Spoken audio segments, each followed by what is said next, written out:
"Move, bitch!" That's what the doctor said to her. Didn't whisper it, didn't mumble it, said it loud enough for the whole emergency room to hear, then shoved her into the wall like she was nothing. Her name was Grace Holloway. She'd been a nurse at St. Dominic Medical Center in Jacksonville, Florida, for 3 quiet years. Nobody knew her story. Nobody cared. It was 2:11 a.m. on a Tuesday in March when everything changed. A bleeding Navy SEAL commander was rolled through those trauma doors, took one look at the quiet nurse, and whispered 5 words that made the entire ER freeze. "You don't know who she is." Before we begin, drop a comment telling me where you're watching from and hit subscribe. Follow this story to the very end. I want to see how far Grace's story travels. Grace Holloway had a rule.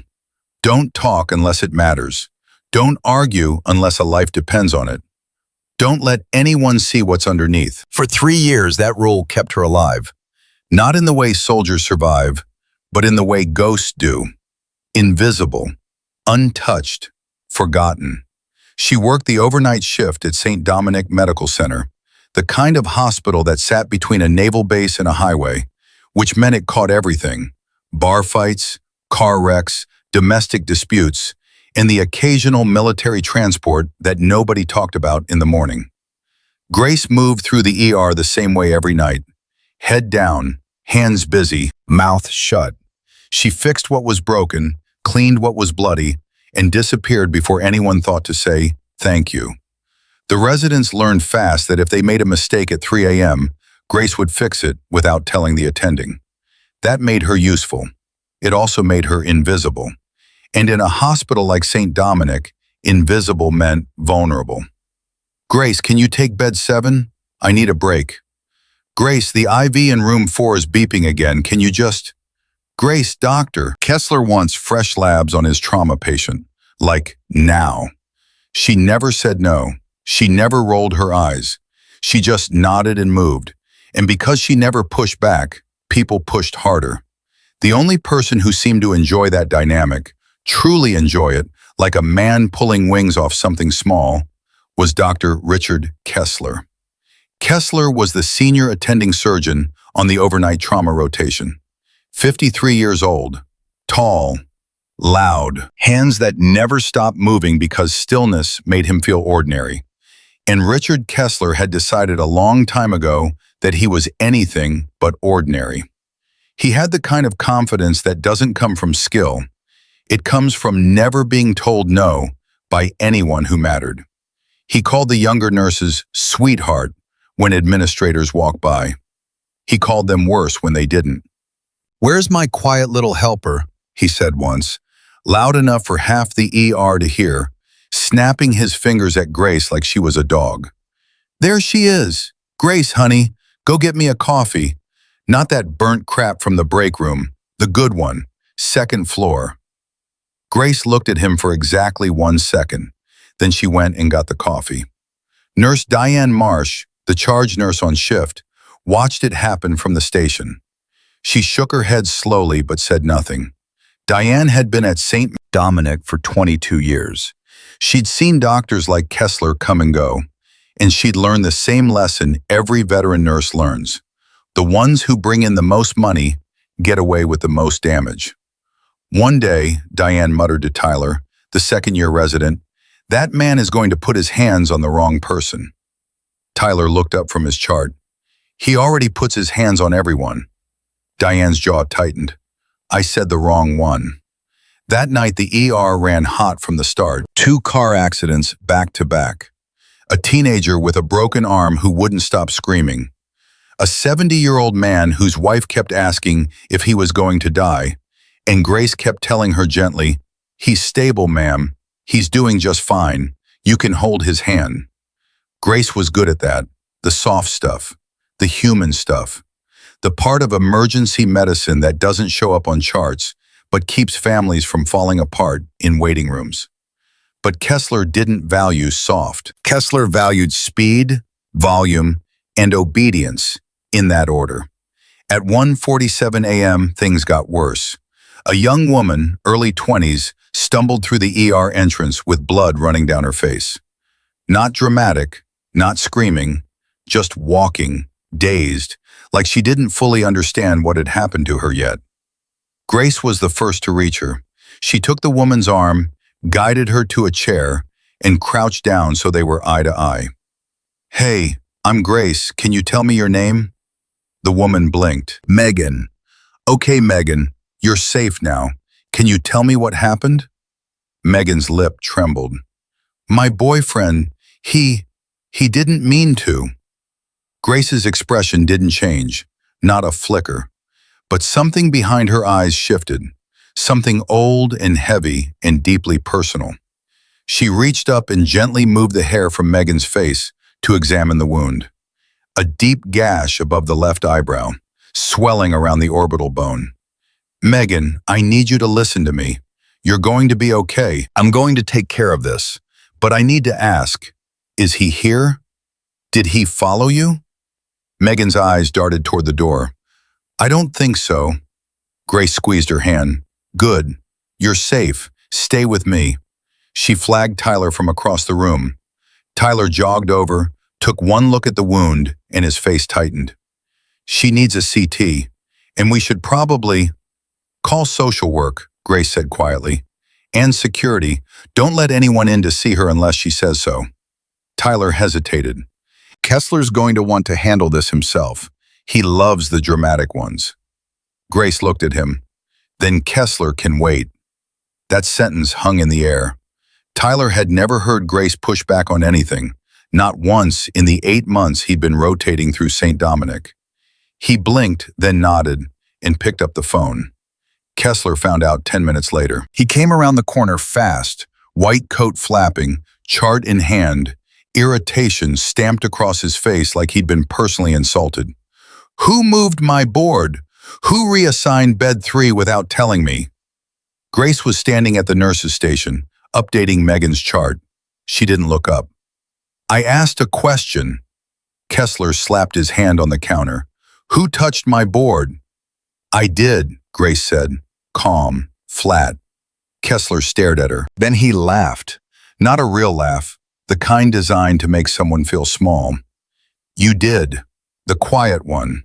The one who gets coffee." Grace didn't respond. Kessler leaned in closer. "You don't move my patients without my say-so. You understand me?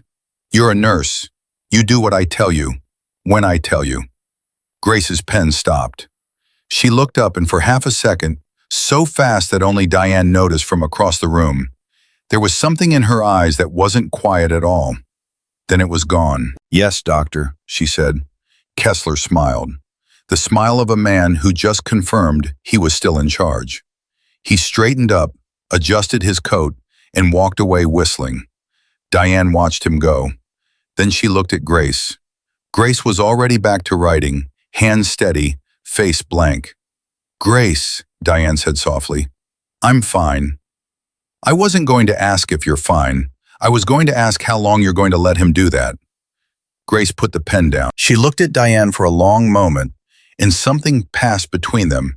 Not words, just understanding. "It doesn't matter what he does to me," Grace said quietly. "It matters what happens to the patients." Diane shook her head. "It matters what happens to you too." Grace didn't answer. She picked up the chart and walked away. At 2:07 a.m., the radio crackled.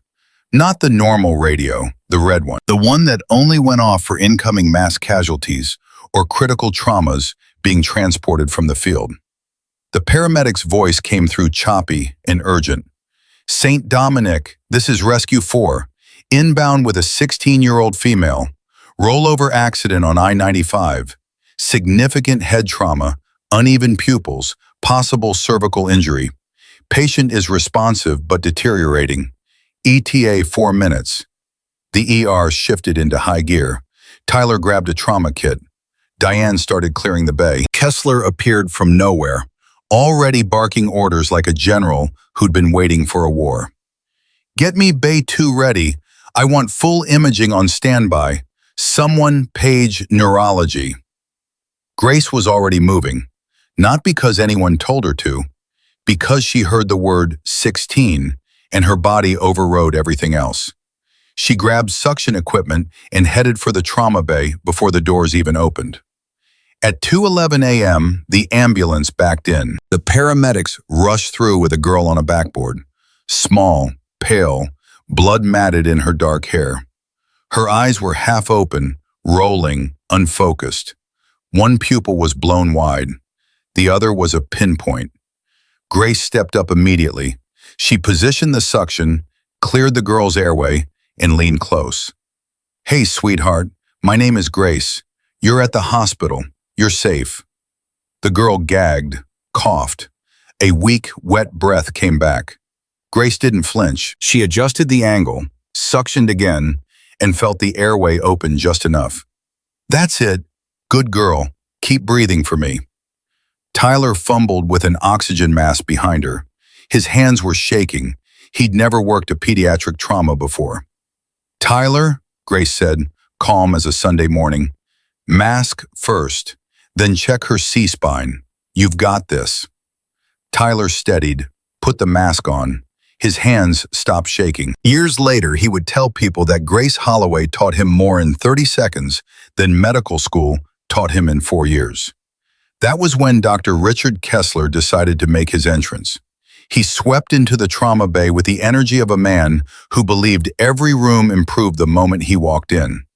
He glanced at the girl. He glanced at the monitor. Then he looked at Grace, crouched beside the patient, hands working, doing exactly what needed to be done. And his face twisted. Not because she was doing it wrong, because she was in his space. "Move," he said. Grace didn't hear him, or she chose not to. Her hands kept moving. Kessler stepped closer, close enough that his chest was almost touching her shoulder.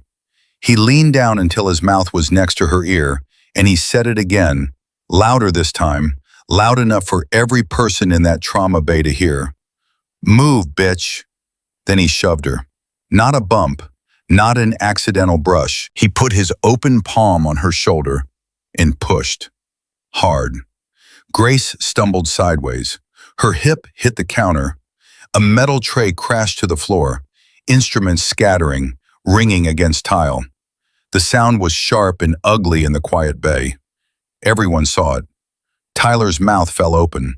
His hands froze on the oxygen mask. Diane, standing at the doorway, sucked in a breath so sharp it was almost a whistle. A second-year nursing student pressed herself against the wall like she was trying to disappear. Nobody moved. Nobody spoke. Because it was Dr. Kessler.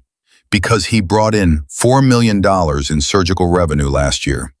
Because the last nurse who filed a complaint against him was transferred to the night float at the VA hospital across town, and everyone knew that wasn't a coincidence.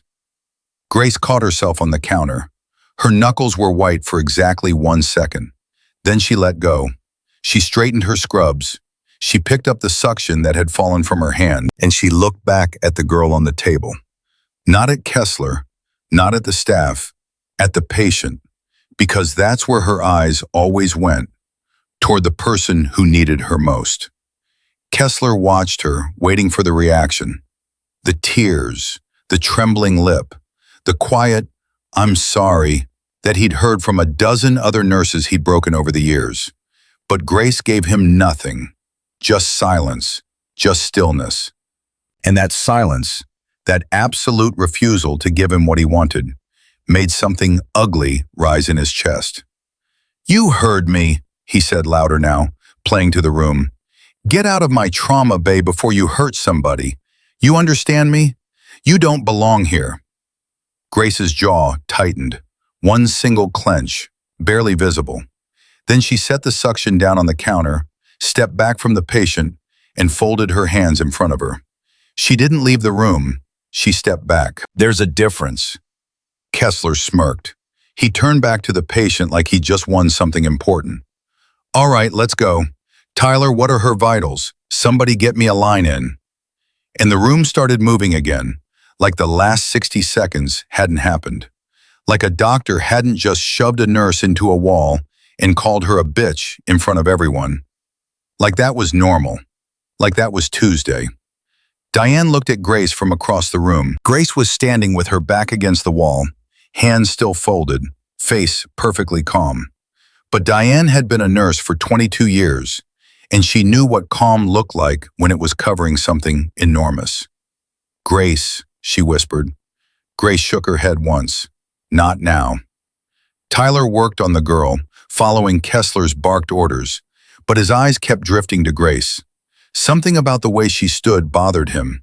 Not the posture of a woman who'd been humiliated, the posture of someone who was waiting. At 2:19 a.m., the girl's vitals stabilized. Neurology was paged.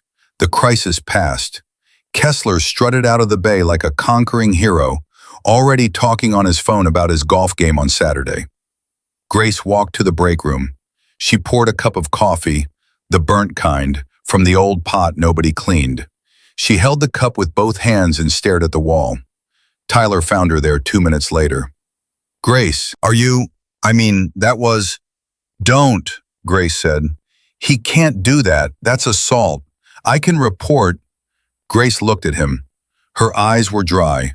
Her voice was steady. But underneath it, Tyler could feel something, like standing near a building that's about to come down. "Tyler, listen to me. I've survived worse than Richard Kessler." The way she said it made Tyler's skin prickle. Not dramatic, not self-pitying, just factual, like she was reading a lab result. "What do you mean?" Grace took a sip of the coffee, made a face, put it down. "I mean, it's going to be a long night. Go check on your patient." Tyler stood there for another moment, then turned and left. And as he walked back into the ER, he passed Diane at the nurse's station. Diane was writing something down, not a chart, a report. Her handwriting was tight and angry. "You're filing?" Tyler asked. Diane didn't look up. "Should have filed a long time ago." At 2:24 a.m., something changed. It wasn't the lights. It wasn't the monitors. It was the red radio again. But this time, the voice on the other end wasn't a paramedic. It was a military dispatcher. And the words that came through made every head in the ER turn.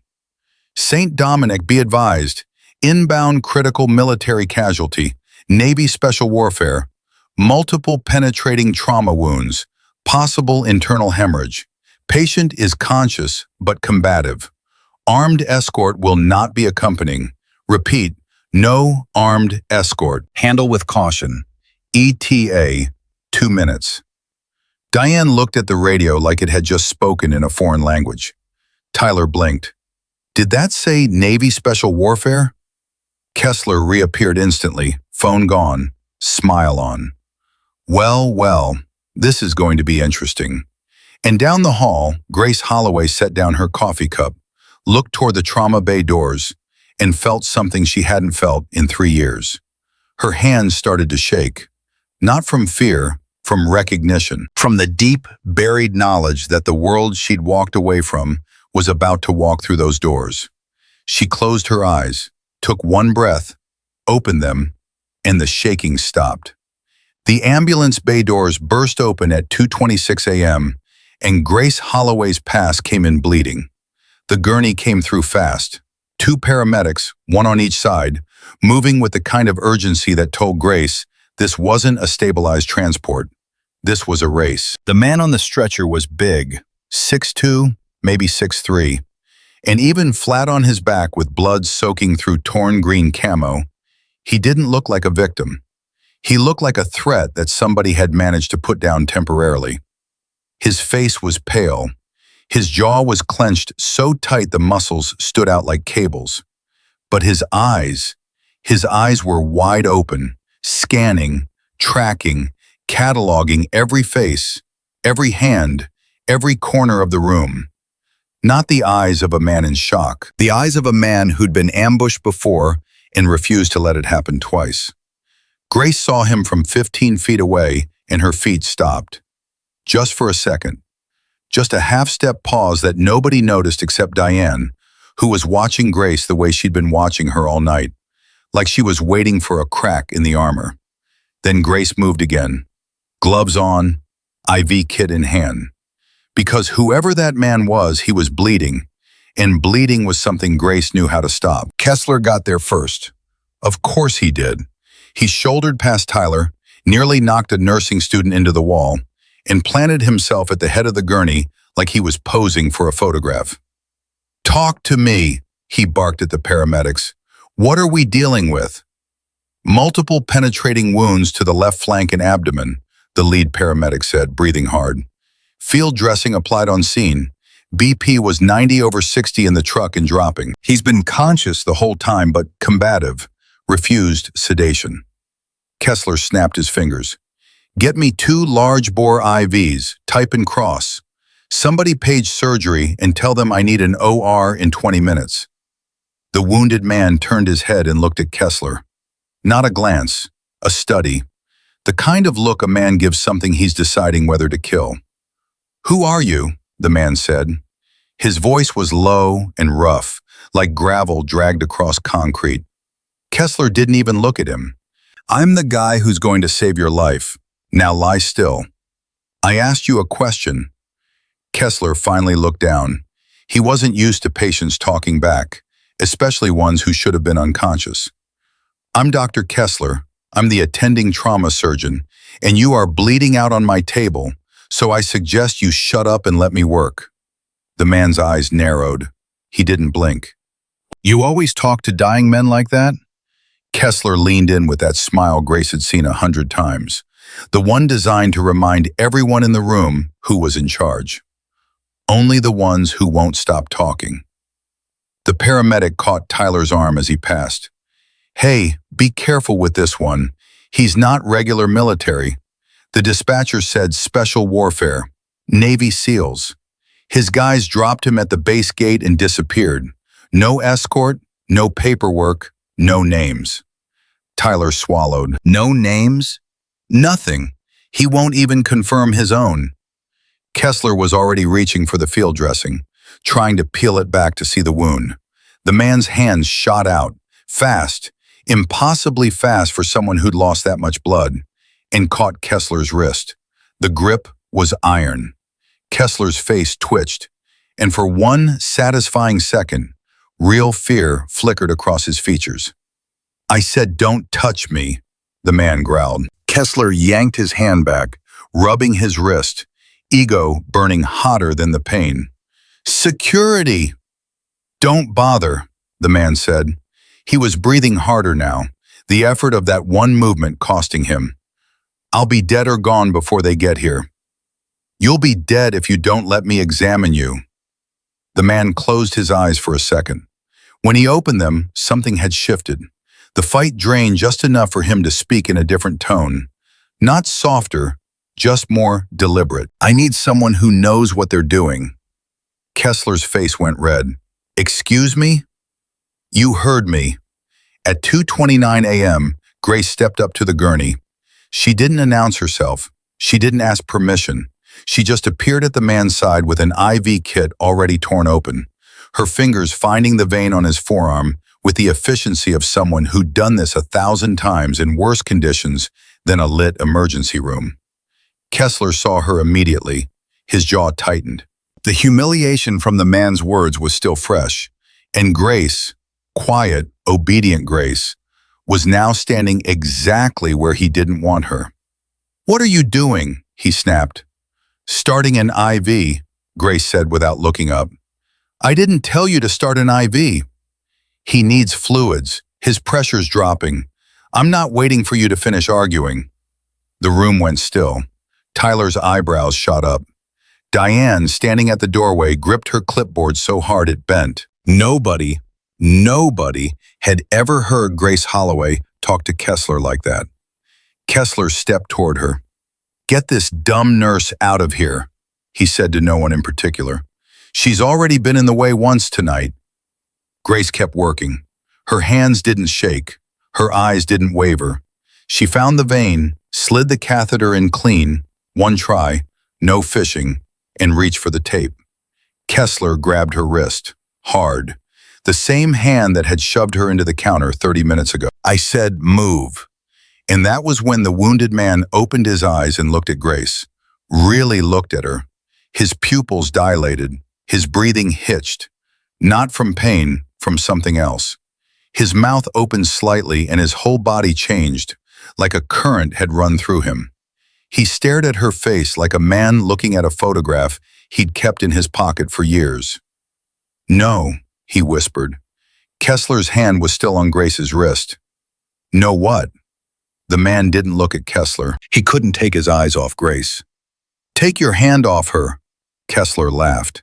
That ugly, barking laugh he used when he wanted to remind people they were beneath him. "Listen, soldier boy. Take your hand off her." The voice changed. It dropped into a register that wasn't conversational anymore. It was the voice of a man who had given orders in places where disobedience meant people died. The whole ER felt it. Tyler took a step back without realizing it. The nursing student pressed against the wall. Even Diane, who'd seen everything in 22 years, felt her breath catch. Kessler let go of Grace's wrist. Not because he wanted to, because his body obeyed before his pride could stop it. "Who the hell are you?" Kessler demanded. The man ignored him. His eyes stayed on Grace. And then he said something that changed everything. "Death Star." One word, barely audible, spoken like a prayer. Grace's hands stopped.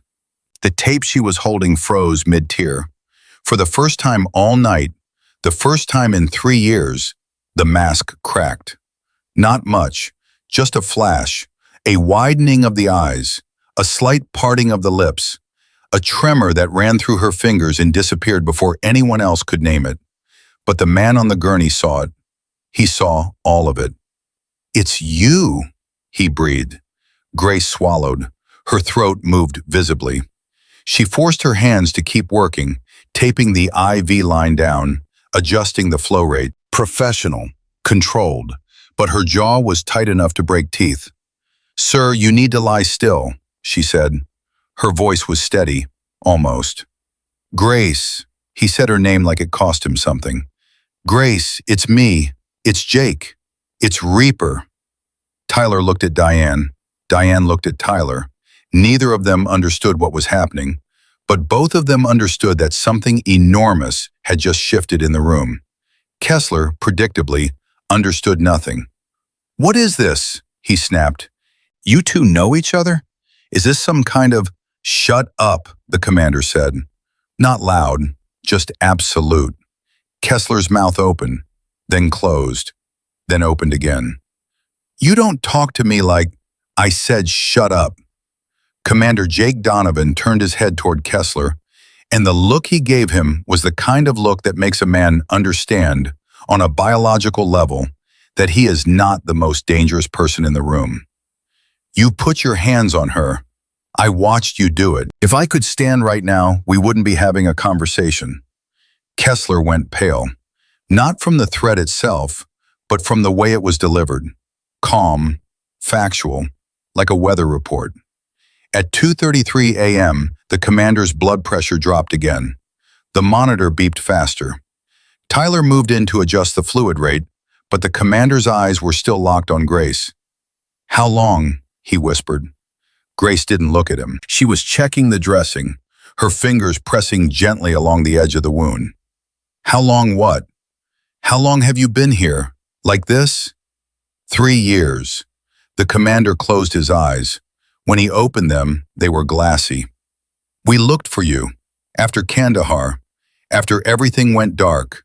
Michaels, Rivera, all of us. We looked everywhere." Grace's hands paused for just a fraction of a second. "You weren't supposed to find me. We thought you were dead." "That was the point," Kessler cut in, his voice shrill now with confusion and wounded pride. "Will somebody tell me what the hell is going on?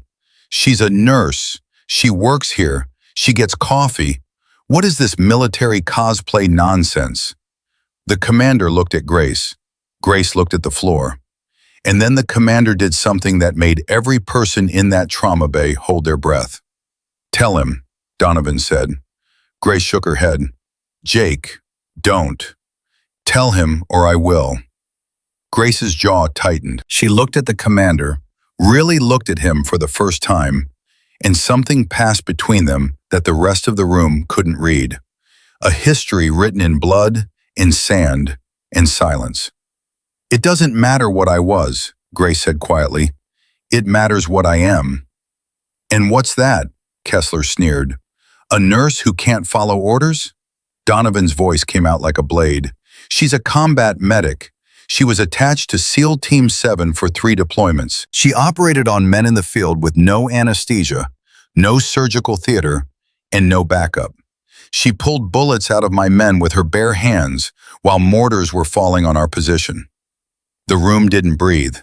She kept 4 men alive for 18 hours in Kandahar when our extraction got cut off and the whole valley turned into a kill zone. She did it with a med kit designed for 1 casualty, a tourniquet she made from her own shirt, and the kind of calm that made us think God had sent us a surgeon instead of a 24-year-old medic. Tyler's mouth hung open. Diane's clipboard hit the floor. She didn't pick it up. Kessler stared at Grace like she'd just grown a second head. That's not possible. She's what? Donovan said, and now his voice was dangerously quiet. Quiet? Small? Doesn't look the part? That's what the Taliban thought too, right before she saved the life of every man they were trying to kill. Grace closed her eyes. Her hands were flat on the gurney rail, knuckles white. 3 years. 3 years of coffee runs and head nods and yes, doctor, and invisible. 3 years of building a wall so thick she almost forgot what was on the other side. And this man, bleeding on a stretcher, was tearing it down with his bare hands. Jake, she said quietly, stop. No, he needs to hear it. They all need to hear it. Donovan's voice cracked with pain, but he pushed through it. Her call sign was Death Star. You know why? Because she'd walk into a situation where everyone was dying, and by the time she walked out, nobody was. She was the best medic I ever worked with, the best medic any of us ever worked with. And you? He looked at Kessler with a disgust that went beyond words. You shoved her into a wall and called her a bitch. At 2:38 a.m., Kessler took a step back. It wasn't a decision, it was instinct. The same instinct that makes a man step away from a cliff edge when the wind picks up. Because in that moment, standing in the harsh light of the trauma bay, Richard Kessler realized he was the smallest person in the room. Grace spoke first. His pressure's dropping. We need to focus. Professional, controlled, redirecting. Because that's what Grace did. She took chaos and turned it into order, even when the chaos was her own past exploding in front of strangers. Donovan gripped her wrist. Gentle this time, not like before. Grace, there's something else. She looked at him. What? His voice dropped so low she had to lean in to hear. The men who did this to me, they weren't enemy combatants. Grace froze. They were American. Grace stared at him. Her face didn't change, but her eyes went through something. A rapid series of calculations that Tyler, watching from 3 feet away, could only describe as terrifying in its speed. What do you mean, American? I mean the people who stabbed me, who set me up, who tried to make it look like a field casualty. They were from our side, from the program. He swallowed, and blood flecked his lips. From Unit 77. Grace pulled her wrist away from him, slowly, deliberately, like she was pulling her hand out of a fire. Don't say that number, she whispered. Grace, don't say that number in here, not now. Tyler stepped closer. What's Unit 77? Grace and Donovan both looked at him at the same time, and the young resident felt something he'd never felt before in a hospital. The distinct, primal awareness that he had just asked a question he wasn't supposed to ask. Nobody, Grace said flatly. It's nothing. Donovan shook his head. Blood was pooling faster beneath him now, and his skin had gone the color of old paper. It's not nothing. It's why I'm here. It's why they're coming. Grace's head snapped toward him. Who's coming? The people who did this. The ones who ran the program. They followed the ambulance, Grace. They know I'm here. At 2:41 a.m., Grace reached up and pulled down the collar of her scrub top. Just an inch. Just enough. The tattoo sat on her upper chest, right below the collarbone. A skull, dark and sharp and unmistakable, with the number 77 inked beneath it in bold military block letters. It wasn't decorative. It wasn't fashionable. It was a brand, the kind you get when you belong to something that doesn't officially exist. Donovan's eyes locked onto it, and his whole face changed. Relief and grief and recognition all at once, like a man seeing his own gravestone and realizing he's still alive. "You're still wearing it," he whispered. "It's not something you take off, Jake." Tyler stared at the tattoo. Diane stared at the tattoo. Even Kessler, cowering 3 feet away, stared at the tattoo. "What the hell is that?" Kessler stammered. Grace pulled her collar back up. "Something you'll never understand." Donovan's monitor screamed. His heart rate spiked, then dropped, then spiked again. The rhythm on the screen stuttered like a broken sentence. "He's going into VTAC," Tyler shouted. Kessler lunged for the defibrillator, desperate to reclaim some authority. "Charge to 200. Clear the—" "Not yet," Grace's voice cut through like a scalpel. Kessler spun. "What?" "He's bleeding internally. You shock him now, you'll stop a heart that's trying to compensate for blood loss. He doesn't need electricity. He needs blood." "You don't make that call." Grace looked at him, and the room saw something behind her eyes that wasn't the quiet nurse, wasn't the obedient worker, wasn't the woman who fetched coffee and said, "Yes, doctor." It was cold, surgical certainty, the kind that comes from making life and death decisions in places where there's no attending to hide behind. "I'm not guessing," Grace said. "I'm reading him. He's tachycardic because he's dry. His body is running on adrenaline and stubbornness, and both of those run out. You shock him, he codes for real, and then you'll be explaining to the United States Navy why their commander died in your trauma bay while you were too busy throwing nurses into walls to listen." The silence that followed was so complete that everyone in the room could hear the blood dripping from the gurney onto the floor. Kessler's mouth opened. Nothing came out. Grace turned back to Donovan. "Massive transfusion protocol, now." Nobody argued. Tyler grabbed the phone. Diane ran for the blood bank. The nursing student moved for the first time in 10 minutes. The room obeyed Grace Holloway like she'd been running it all along. Because she had been. They just hadn't known it.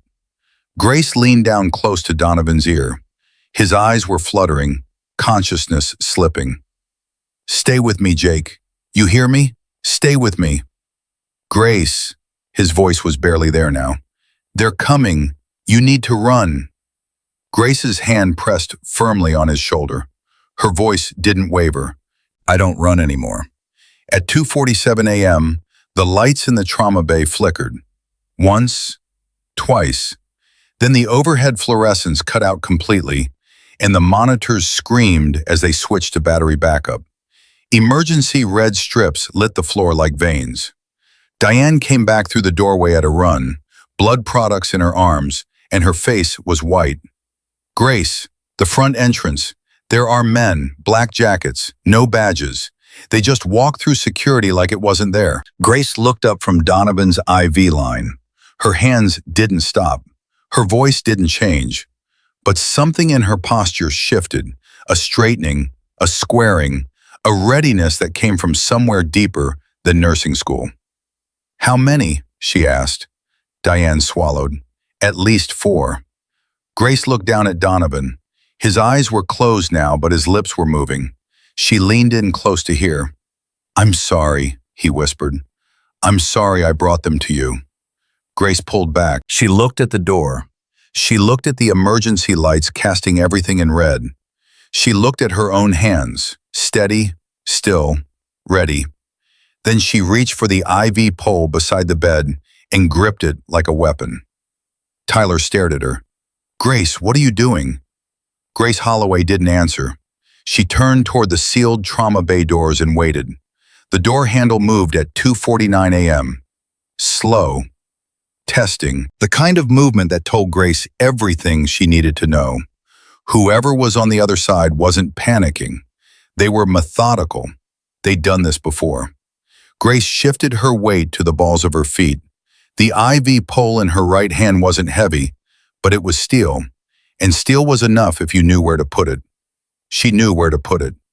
Behind her, Tyler was frozen at the foot of the gurney, both hands gripping the bed rail like it was the only thing keeping him upright. His face had gone gray. This wasn't what they taught in medical school. This wasn't what the brochure promised. "Grace," he whispered, "should we call 911? Diane already hit the panic button. Response time is 6 minutes. 6 minutes? A lot happens in 6 minutes, Tyler. The handle stopped moving. Then the intercom overhead crackled, flat, robotic, the automated hospital voice that usually announced visiting hours and fire drills. But the words that came through weren't routine. "Attention all staff. Maintain current positions. Do not engage with unfamiliar personnel. Security is responding." Grace's jaw tightened. That announcement wasn't generated by the hospital system. The cadence was wrong. The phrasing was wrong. Someone had fed it in from outside. "That's not real," she said quietly. Tyler blinked. "What?" "That announcement, it's not from administration. Someone's using the PA system to keep everyone in place." Kessler, who had backed himself into the far corner of the trauma bay and hadn't spoken in nearly 3 minutes, a personal record, suddenly found his voice. "That's impossible. The PA system is secure. You need administrator access to—" "And you think the men walking through your security downstairs can't get administrator access?"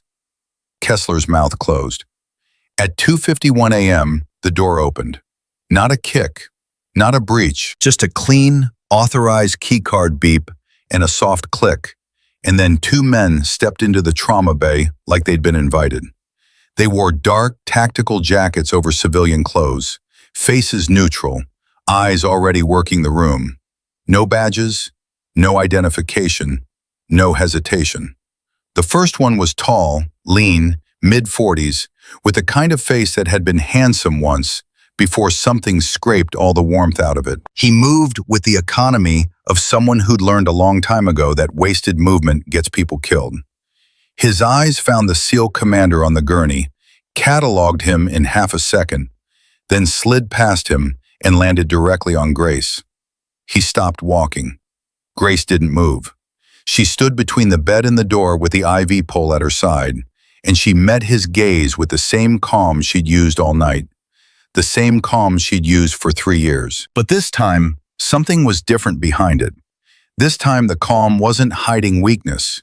It was holding back something much more dangerous. "Hello, Grace," the man said. His voice was controlled, pleasant almost, the voice of someone who gives bad news for a living and has learned to make it sound reasonable. Tyler's head swiveled between them. "You know her?" The man didn't acknowledge Tyler's existence. His eyes stayed fixed on Grace. "It's been a long time." Grace's grip tightened on the pole. "Not long enough, Victor." The name landed in the room like a stone in still water. Victor. She knew him. She knew his name, his face, the way he stood, the way his right hand stayed slightly closer to his jacket than his left. She knew all of it. Victor Hale tilted his head. His eyes dropped to Grace's chest. Not her body, the spot where she'd revealed the tattoo minutes earlier. The skull. The 77th. His expression flickered just barely, something between recognition and regret. "You're still wearing it," he said. "You already know I am. You've been watching long enough." That sentence made Tyler's stomach drop. Watching. These people had been watching Grace. In this hospital. For how long? Victor's mouth curved into something that wasn't quite a smile. "You made it easy. Same shift every night. Same scrubs. Same route home. Same coffee shop on Tuesday mornings." He paused. "You got careless, Grace." "Or I stopped caring. That's worse." The second man moved to Victor's right, positioning himself between the door and the rest of the room. A blocker. Grace noticed the positioning immediately. Classic containment pattern. Two visible, which meant at least two more in the hallway. Kessler tried to speak. This is a hospital. You can't just walk in here and... Victor turned his head toward Kessler. Not fast, slow, deliberate. The kind of slow that made Kessler's words die in his throat, like someone had reached in and pulled them out. Doctor, Victor said pleasantly, I'd recommend silence. Kessler went silent. Victor looked back at Grace. Here's what's going to happen. Commander Donovan is coming with us. He has information that belongs to people above both our pay grades. And you, he paused, choosing his words. You're going to come with us too, quietly, professionally, the way things should have ended 3 years ago. Grace didn't blink. The way things should have ended? You mean with a body bag and a classified file? I mean with a debrief and a reassignment. Is that what you're calling it now? Victor's jaw tightened. The pleasant mask slipped for just a second, and underneath it, Grace saw what she'd always seen in men like Victor Hale. The cold, mechanical conviction that people were assets to be managed, not human beings to be respected. Unit 77 was dissolved, Victor said. You know that. Everyone was reassigned or retired. Everyone except you. You just disappeared. I didn't disappear. I left. You don't get to leave. And yet here I am. At 2:55 a.m., Donovan stirred on the gurney. His eyes opened, glassy, unfocused, but still fighting. He tried to turn his head toward Victor's voice, and when he did, something dark crossed his face. Hale, he rasped, you son of a bitch. Victor didn't look at him. Commander Donovan, you should be resting. You set me up. The whole op was a setup. You wanted me to lead them straight here. Grace's head snapped toward Donovan. What? Donovan's breathing was ragged, each word costing him. The mission. 2 days ago. It was supposed to be a standard extraction in Virginia. Asset recovery. But the intel was wrong. Everything was wrong. The coordinates, the team composition, the exit route. They wanted me wounded, not dead. Wounded and running. Grace's eyes went to Victor. You needed him alive because a dead SEAL gets investigated, but a wounded SEAL gets transported to the nearest trauma center. Victor said nothing. And you knew which trauma center he'd go to, because you knew where I was. You've known the whole time. Victor's silence was the loudest confirmation in the room. Tyler's voice cracked. This was planned? All of this? Grace's mind was racing now. 3 years of carefully constructed invisibility crumbling in real time. They hadn't found her by accident. They hadn't followed Donovan. They had used Donovan, weaponized his loyalty, his injuries, his instinct to find the one medic he trusted to flush her out. You used him as bait, Grace said. Her voice was quiet, but there was something underneath it now that made the second man by the door shift his weight nervously. Victor's expression didn't change. I used the tools available to me. Donovan tried to sit up, failed. Blood seeped faster from under the dressing. Grace, I didn't know. I swear to God I didn't. I know, Grace said, soft, certain. She didn't look at him when she said it, but her hand found the gurney rail near his arm, and her fingers rested there. A small gesture, a lifeline. Donovan's eyes closed, and something that might have been a sob caught in his chest. Victor watched the exchange with clinical interest. You always did care too much about the people around you, Grace. It's your only weakness. Caring about people isn't a weakness. In our world, it is. Then I don't want your world. Victor sighed, the sigh of a man dealing with a problem that should have been solved a long time ago. He nodded to the man by the door. Secure the commander first, then her. The man moved forward, fast, professional. He reached for Donovan's gurney with one hand and motioned toward Grace with the other, expecting her to step aside the way she'd stepped aside for Kessler all night, the way the quiet nurse always stepped aside. Grace didn't step aside. At 2:58 a.m., she moved. The IV pole came up in a tight arc, not wild, not panicked, controlled. She drove the base into the man's solar plexus with a sharp, precise thrust that folded him in half. Before he could straighten, she hooked the pole behind his knee and swept. He went down hard, back hitting the floor, breath exploding out of him in a grunt that echoed off the walls. The man reached for something inside his jacket. Grace stomped on his wrist. Not hard enough to break it, hard enough to make his fingers open. A compact syringe rolled across the tile. Tyler stared at it. "Is that?" "Sedative," Grace said. She kicked it under the gurney. "Military grade, enough to drop him for 12 hours and scramble his short-term memory." The second man by the door lunged.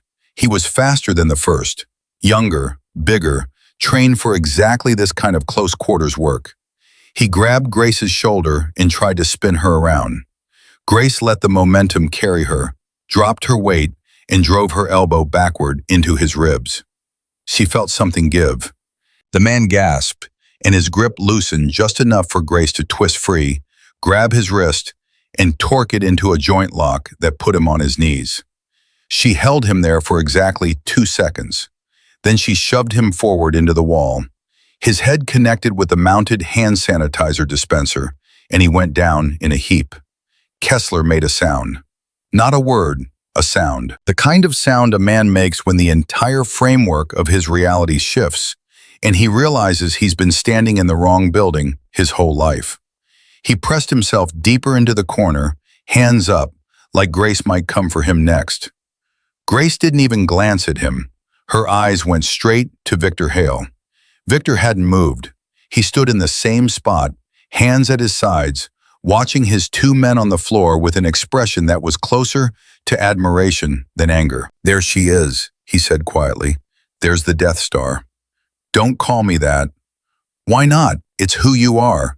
You can wear scrubs and take orders from men like him," he nodded toward Kessler, "and pretend you're someone else.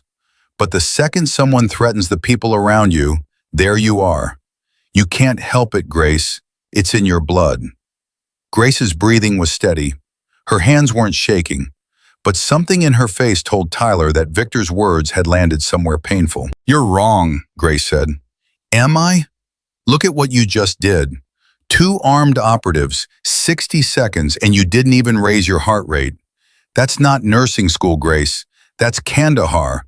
That's Unit 77.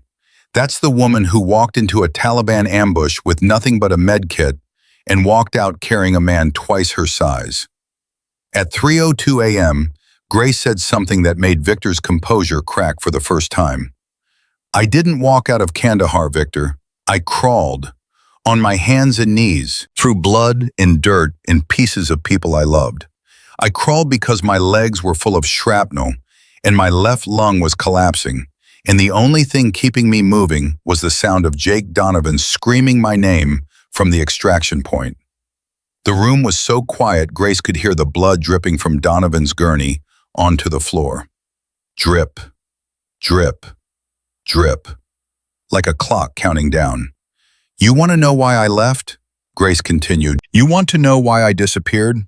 Because after Kandahar, after they pinned a medal on my chest and classified the entire operation, your people, your handlers, came to me with a new assignment, a new team, a new target, and I said no." Victor's eyes narrowed. "You didn't just say no, I said no, and they threatened me. They told me that if I didn't comply, they'd make sure my service record disappeared.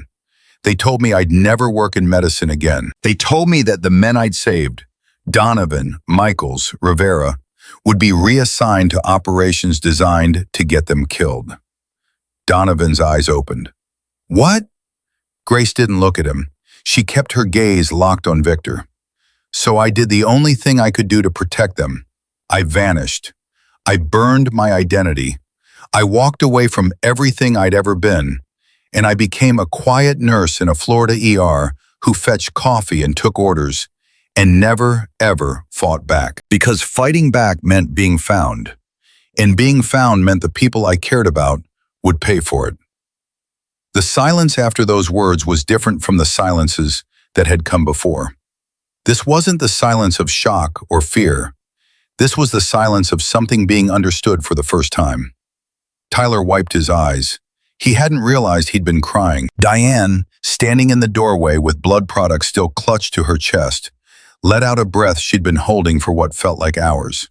And Kessler, Dr. Richard Kessler, the man who had shoved Grace into a wall and called her a bitch and told her she didn't belong. Kessler slid down the wall until he was sitting on the floor with his head in his hands. At 3:05 a.m., Victor Hale reached into his jacket. Grace tensed. Tyler stopped breathing. But Victor didn't pull out a weapon. He pulled out a phone. He tapped the screen twice, and the hospital's overhead speakers clicked. "Attention all staff, evacuate the trauma wing immediately. Active threat detected. This is not a drill. Repeat, this is not a drill." The announcement blared through every hallway, every room, every corridor in St. Dominic Medical Center. Grace heard the distant sound of doors opening, footsteps scrambling, voices rising in panic. "What are you doing?" Grace demanded. Victor pocketed the phone.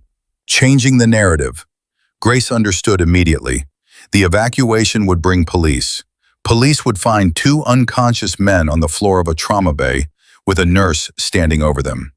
The security cameras would show Grace Holloway, a civilian nurse with no military record, no verifiable background, attacking armed men. She wouldn't look like a hero. She'd look like a threat. "You're framing me," Grace said. Victor shook his head. "I'm giving you a choice. Come with me now, voluntarily, and this all goes away." The footage disappears. The men on the floor don't remember.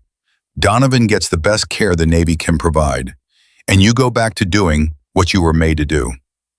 I was made to save lives. You were made to save the right lives. There's a difference. Grace stared at him. 3 years. 3 years of hiding, of shrinking, of letting men like Kessler treat her like she was nothing, all to protect the people she loved. And now Victor Hale was standing in front of her, offering her the same deal wrapped in a different ribbon. Comply, or the people around you suffer. She looked at Donovan, bleeding, fading, still fighting. She looked at Tyler, young, terrified, but still there. She looked at Diane, 22 years of service, standing in the doorway like a wall.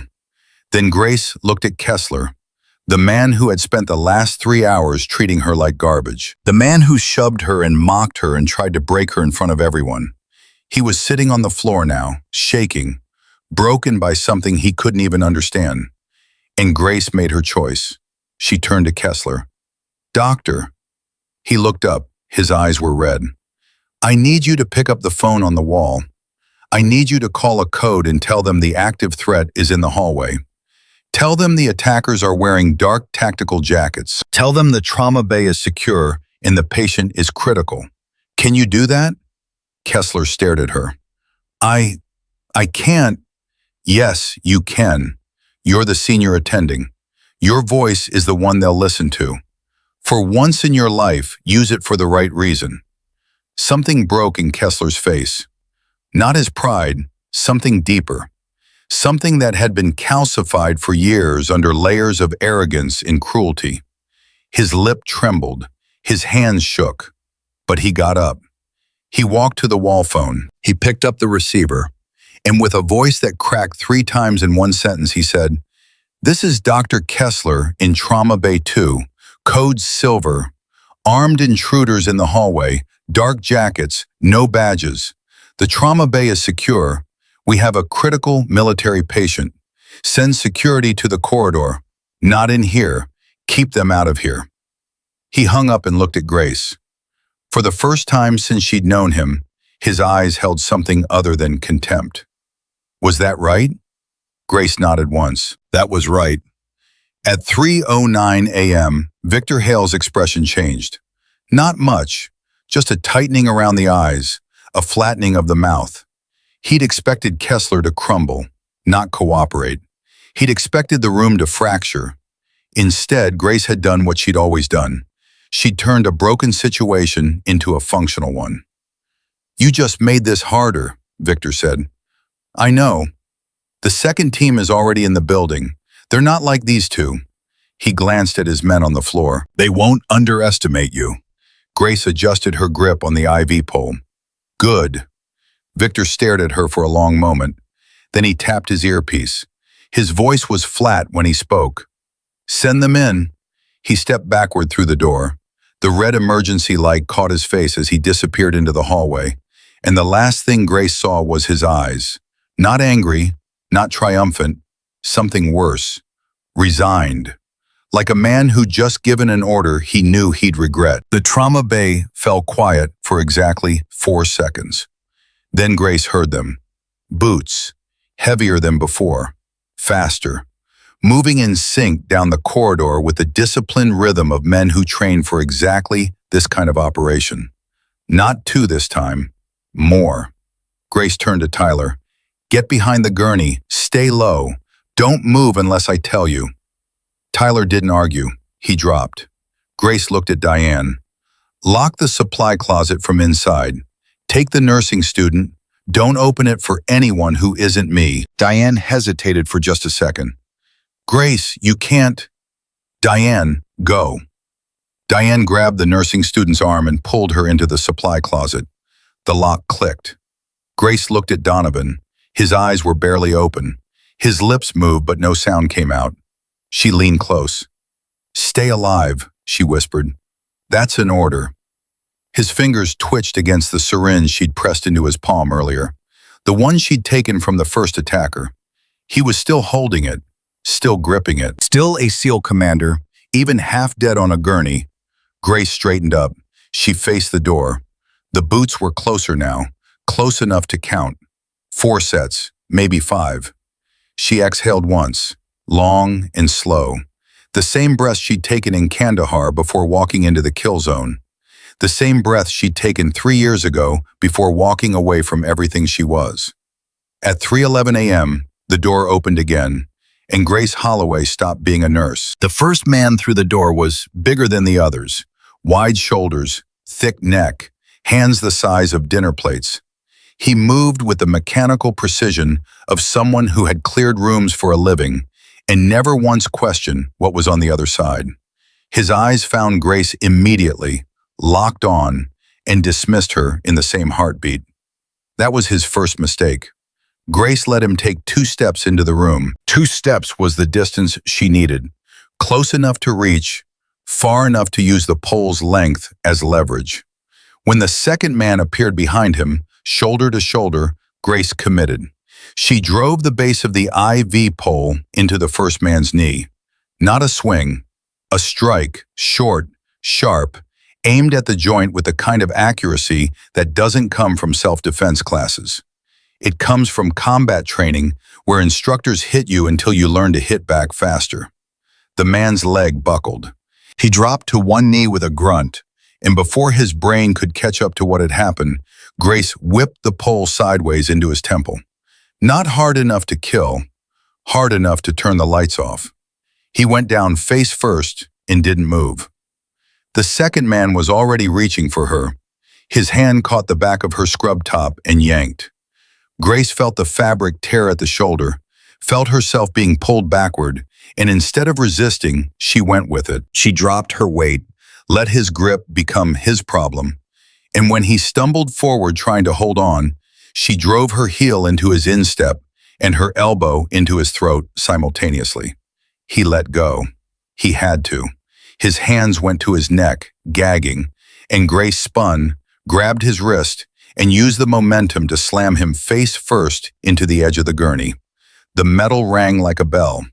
Donovan flinched on the bed, and the man crumpled to the floor beside him. 2 down, 4 seconds. Tyler watched from behind the gurney with his mouth open and his hands pressed flat against the tile like the floor was the only thing in the room he still trusted. At 3:12 a.m., the third man came through smarter. He didn't rush. He stopped in the doorway, assessed the 2 bodies on the floor, and reassessed the woman standing in the center of the room, holding a bent IV pole. His hand went inside his jacket and Grace saw the familiar shape. Another syringe, not a gun. They still wanted her alive. That was useful information. "You're making this worse for yourself," the man said.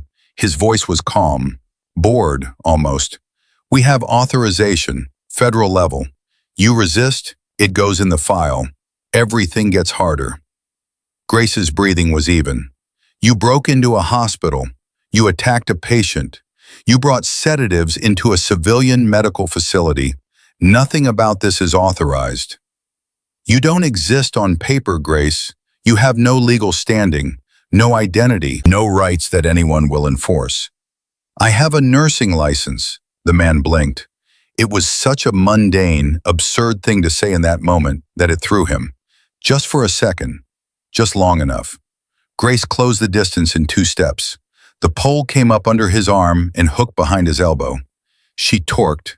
He yelped, a sharp, involuntary sound that told her the joint was at its limit. The syringe dropped from his fingers. Grace caught it with her free hand, pressed the man against the doorframe, and leaned close to his ear. "Tell Victor something for me." The man's teeth were clenched. "What?" "I'm done being quiet." She shoved him back through the door. He stumbled into the hallway and went down, clutching his arm. Grace kicked the door shut and jammed the IV pole through the handle, a makeshift barricade that would hold for 60 seconds at best. At 3:14 a.m., the 4th man didn't come through the door. He came through the window. The trauma bay had a reinforced observation window that connected to the adjacent treatment room.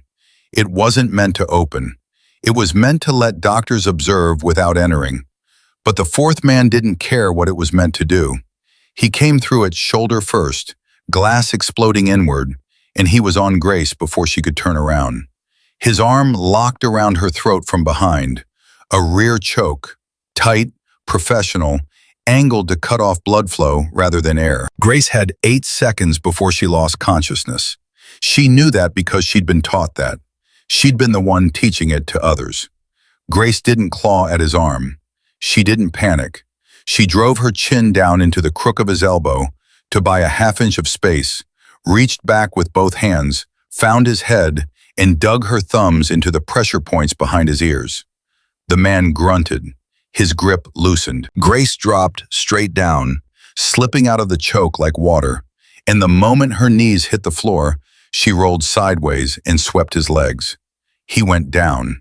Grace was on top of him before he landed. Her knee pinned his wrist. Her hand found the syringe she'd taken from the 3rd man, and she held it an inch from his neck. "Don't," she said. He froze. "How many more?" Grace asked. The man's eyes were wide. Not fear, recalculation. He'd been briefed on a target, a former medic, a woman who'd been living as a nurse for 3 years. Nobody had told him she could do this. "How many more?" Grace repeated. 2. Hallway. Hale's with them. "Is there an extraction vehicle?" "Black SUV, east parking structure, 2nd level." Grace studied his face. He was telling the truth. Not because he wanted to help her, but because the syringe at his neck was loaded with enough sedative to erase a week of his memory, and he knew it. "Tyler," Grace said without looking away from the man. Tyler's voice came from behind the gurney, shaking. "Yeah?" "There's medical tape in the supply cart. 3rd drawer. Bring it to me." Tyler crawled to the cart, pulled the drawer open, and brought the tape to Grace with hands that trembled so badly the roll nearly dropped twice. Grace took it, flipped the man onto his stomach, and bound his wrists behind his back in under 5 seconds. She taped his ankles next. Then she pulled him to the side of the room and left him there. She stood up and looked at the damage. 4 men down, glass on the floor. The IV pole was still jammed in the door. Donovan was still on the gurney, still bleeding, still conscious by sheer willpower. "Grace!" Donovan rasped. She went to him. His face was the color of ash. The blood bag Diane had brought was running, but it wasn't enough. He needed surgery. He needed it 20 minutes ago. "I'm losing him," Tyler said from the other side of the bed, reading the monitor. "BP's 70/40. Heart rate's climbing. He's compensating, but..." I know. Grace checked the IV line, checked the dressing. The internal bleeding hadn't stopped. It wouldn't stop without surgical intervention. She needed an OR, a surgeon, and about 30 minutes of peace. She had none of those things. At 3:18 a.m., she heard Victor Hale's voice. Not through the door, through the hospital intercom. Grace! His voice echoed through the speakers, filling every room on the trauma wing. Calm, almost gentle. You've made your point. You're still everything we trained you to be. But you're standing in a hospital with a dying man, 2 unconscious operatives, and no way out. Police are 3 minutes away. When they arrive, they're going to find a nurse with no verifiable background standing over injured federal agents. How do you think that ends? Tyler looked at Grace. He's right. If the police, he's not right. He's trying to make me panic. Grace, there are 4 men on the floor. 5, Donovan corrected weakly. Grace almost smiled. Almost. Victor's voice continued over the intercom. I can make this disappear. All of it. The footage, the men, the reports. Commander Donovan gets transferred to Walter Reed, best surgeons in the country. And you come home, Grace, back where you belong. Grace looked at the speaker mounted on the ceiling. I am home, Victor. Silence on the intercom. 2 seconds. 3. Then Victor's voice came back and the pleasant tone was gone. You have 90 seconds before my last 2 men come through that door with something stronger than syringes. This is your final offer. Grace turned to Kessler. He was still standing by the wall phone, frozen. A man who had been shattered and put back together wrong in the space of an hour. But he was still there. He hadn't run. Dr. Kessler, he flinched at his own name. I need you to do something. I can't. Grace, I don't. Richard. She used his first name for the first time. His eyes snapped to hers. You're a trauma surgeon. You've operated under pressure before. I need you to be that person right now. Not the person you've been tonight. The person you were before you forgot why you became a doctor. Kessler stared at her. Something moved behind his eyes. Something old and buried, pushed down under years of ego and entitlement and the slow corruption of a man who'd been told he was special too many times. Somewhere underneath all of that, there was a kid who'd wanted to save lives. What do you need? His voice was small, but it was steady. Commander Donovan has internal bleeding. He needs surgical intervention. Not a full OR, we can't get there, but you can do a damage control procedure right here. Clamp the bleed, pack the wound, stabilize him enough for transfer. In a trauma bay? With no anesthesia team? No. With me. I'll assist. I'll manage his vitals. I'll keep him breathing. I've done this before, Richard, in places a lot worse than this. Kessler swallowed.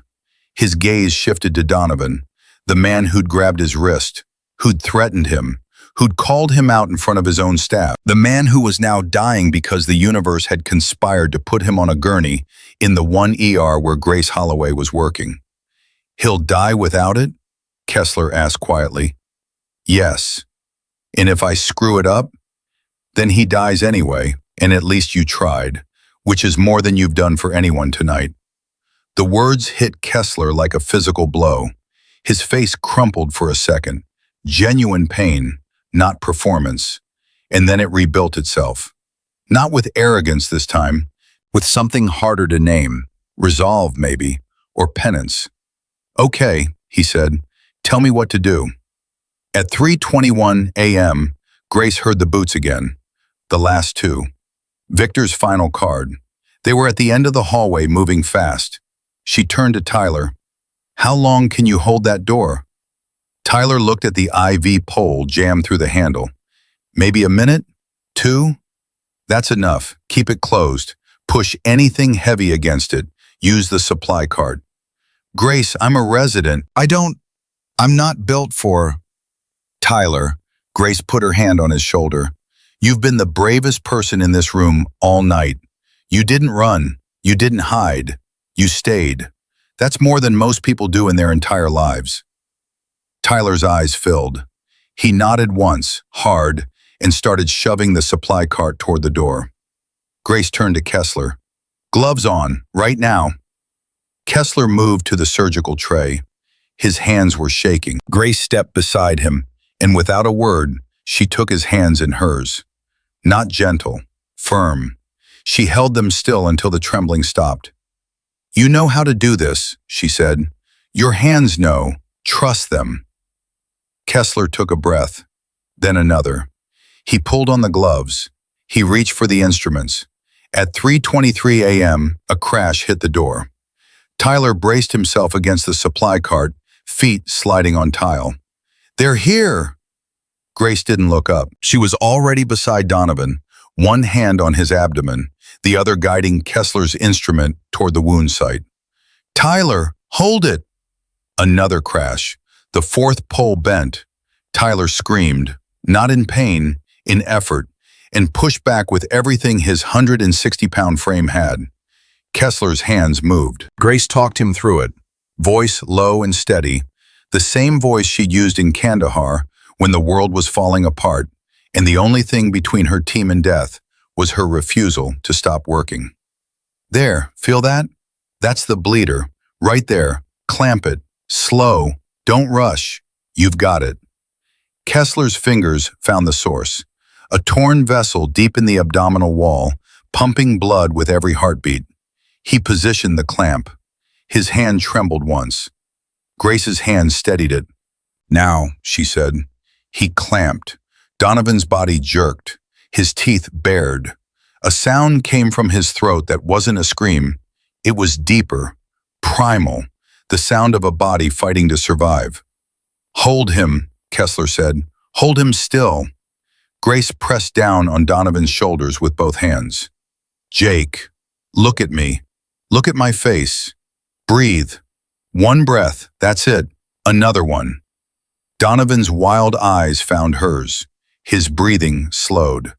Not because the pain lessened, but because Grace's face was the last thing he'd seen before everything went dark in Kandahar. And it was the first thing he wanted to see now. Another crash at the door. The IV pole snapped. Tyler fell backward. The supply cart slid 3 inches. "Grace!" Tyler yelled. 20 more seconds, Tyler. Hold it 20 more seconds." Kessler packed the wound, gauze first, then pressure dressing, hands moving with a speed and precision that hadn't existed 15 minutes ago. Something had unlocked in him, not skill, he'd always had skill, but purpose. The purpose that gets buried when a man spends too many years performing instead of practicing. "It's holding," Kessler said, his voice cracked with disbelief. "The clamp is holding. Bleeding's controlled." Donovan's monitor steadied. The heart rate dropped from 140 to 110. Still fast, but survivable. At 3:25 a.m., the door gave way. The supply cart flew sideways. Tyler went with it, tumbling over the cart and hitting the floor hard. The 2 remaining men poured in, bigger than the first wave, faster, wearing full tactical gear with helmets and visors. One of them carried a zip-tie kit. The other carried something that made Grace's blood run cold. A hood, black fabric, reinforced, the kind designed to disorient and control. The first man went straight for Donovan. Grace stepped into his path. He didn't slow down. He swung, a backhand designed to clear her out of the way, the kind of blow a man throws when he thinks the person in front of him isn't worth a real punch. Grace ducked under it. She grabbed his extended arm, redirected his momentum, and drove him headfirst into the gurney frame. The impact was loud and final. He slumped, and Donovan, still gripping the syringe Grace had given him earlier, drove the needle into the man's neck and depressed the plunger. The man's eyes rolled. He collapsed. Donovan fell back against the pillow, gasping, and looked at Grace with something between exhaustion and grim satisfaction. "You told me to stick them." "I did." The last man was smarter. He didn't rush. He circled, keeping distance, sizing Grace up with the measured patience of someone who'd been trained to wait for an opening rather than create one. His hand went to the hood. He held it loosely, like a promise. "Last chance," he said. "Come quietly." Grace picked up a surgical tray from the counter. Stainless steel, heavy. She held it in both hands like a shield. "I've been quiet for 3 years. I'm done." He lunged. Grace deflected his arm with the tray, stepped inside his reach, and drove her knee into his midsection. He doubled, but didn't drop. He was better than the others, stronger. He recovered fast, caught Grace's wrist, and twisted. Pain shot up her arm. She gritted her teeth and let him think he had her. Then she headbutted him. Not elegant, not trained, just a skull-to-nose impact that sent blood spraying and made the man's grip vanish like smoke. He staggered backward, hands on his face, and Grace kicked his knee from the side. He dropped. She grabbed the hood from his hand, looked at it for 1 second, and then she threw it in the trash. "Grace!" Diane's voice came from the supply closet. "Grace, I can hear sirens!" At 3:27 a.m., the sound of police sirens cut through the hospital. Not distant anymore. Close. Growing louder every second. Blue and red light flashed through the hallway windows, painting the walls in strobing color. Grace heard something else too. Barking. Deep, aggressive, trained. The K9 unit. She went to the hallway door and looked out. Victor Hale was still there, 50 feet down the corridor, standing perfectly still while chaos erupted around him. His 2 remaining men were down. His plan was shattered. The police were coming. The cameras had seen everything. And Victor was looking at Grace with an expression she'd never seen on his face before. Respect. "You were always the best one," he said. Not loud, just enough for her to hear across the empty hallway. Grace didn't answer. "They'll send others," he said. "This doesn't end because I walk away." "Then don't walk away. Stay. Explain to the police why you brought a tactical team into a civilian hospital." Victor smiled, sad this time, genuinely sad. "You know I can't do that." "I know you won't. There's a difference." The K9 handler appeared at the end of the corridor. The German shepherd pulled at the leash, teeth bared, focused on Victor like a missile locked onto a target. Victor looked at the dog, looked at Grace, and made his decision. He turned and walked toward the emergency exit. Calm, unhurried, like a man leaving a restaurant, not a crime scene. The K9 handler released the dog. Grace watched the shepherd launch down the hallway. She heard Victor's footsteps break into a run. She heard the crash of the exit door. She heard the dog's bark echo off concrete. Then she turned around and walked back into the trauma bay. Donovan was stable. The clamp was holding. Tyler was on the floor with a split lip and wide eyes. But he was alive, and he was already getting up, already reaching for a chart, already being a doctor again.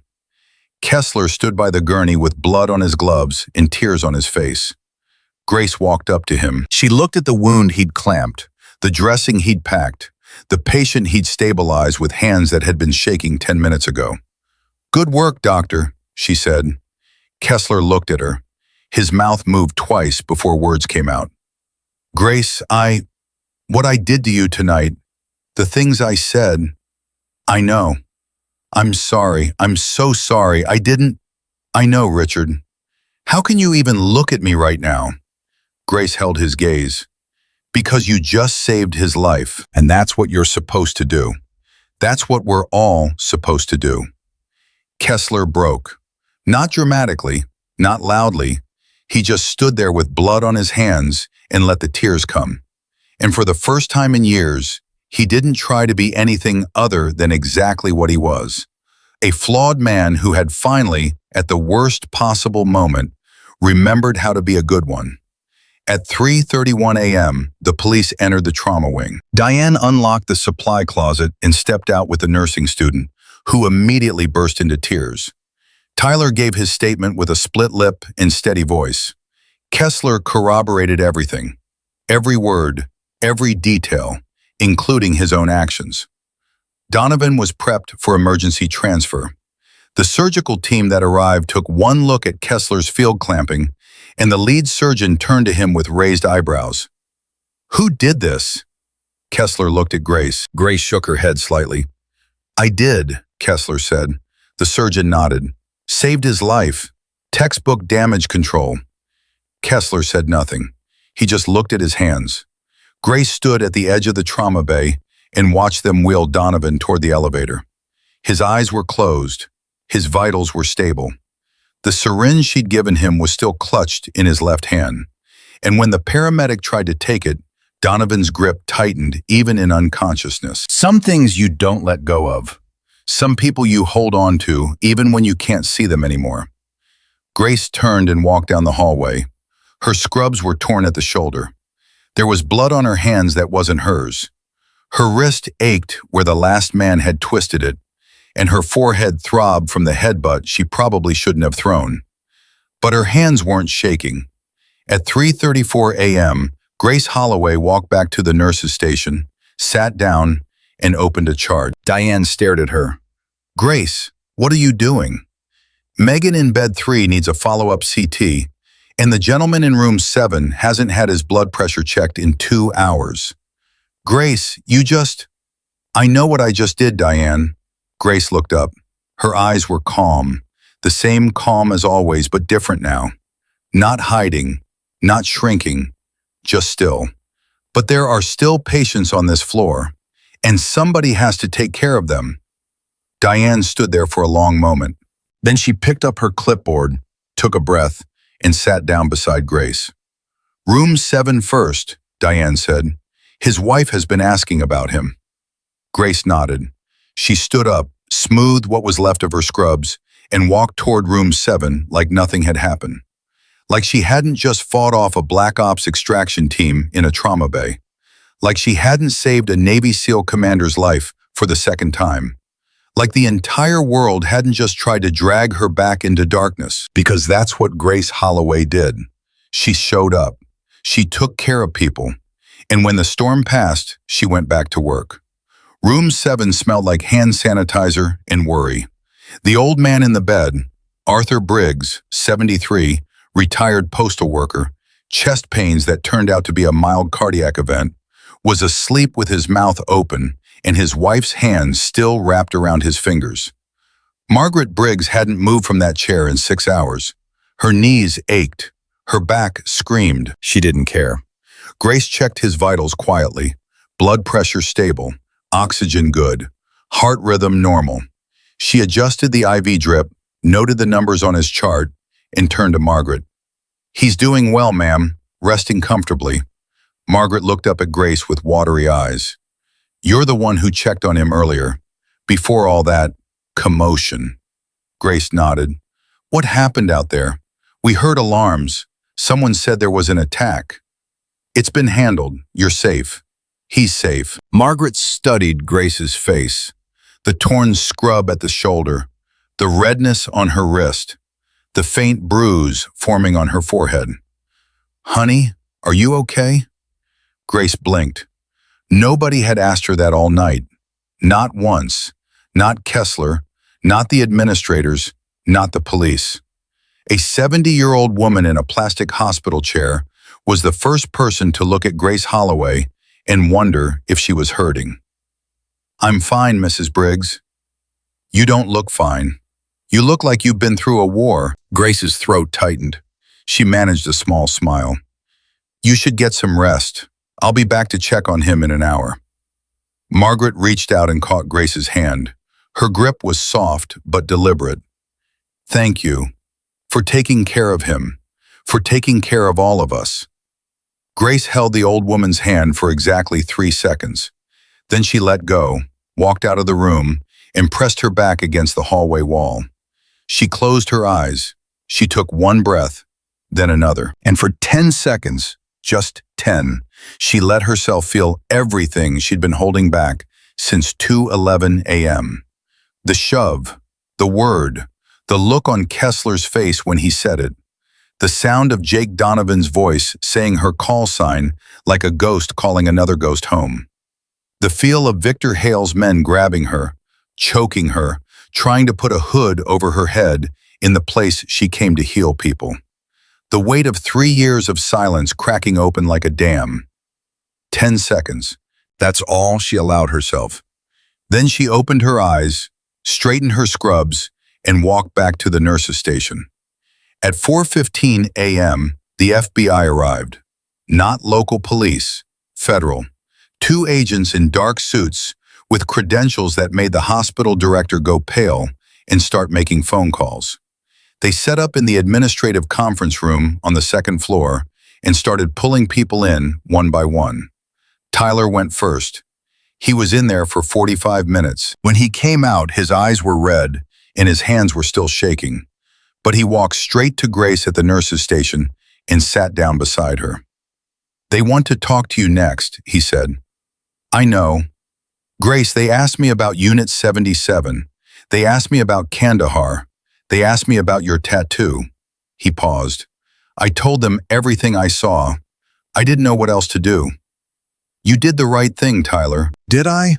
"Because one of them made a phone call after my interview, and the look on his face when he hung up." Tyler stopped.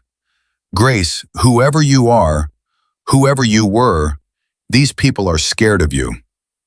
Grace didn't respond to that. She picked up her coffee, the same burnt cup from hours ago, now cold, and took a sip. "How's your lip?" Tyler touched the split on his lower lip and almost laughed. "I got thrown across a room by a man in body armor, and you're asking about my lip." "You held that door, Tyler. You held it when it mattered." For about 30 seconds. 30 seconds was enough. Tyler looked at her for a long moment. "You know, when I started my residency here, everyone told me the overnight shift was miserable. Bad coffee, worse patients, and Dr. Kessler making everyone's life hell." He shook his head.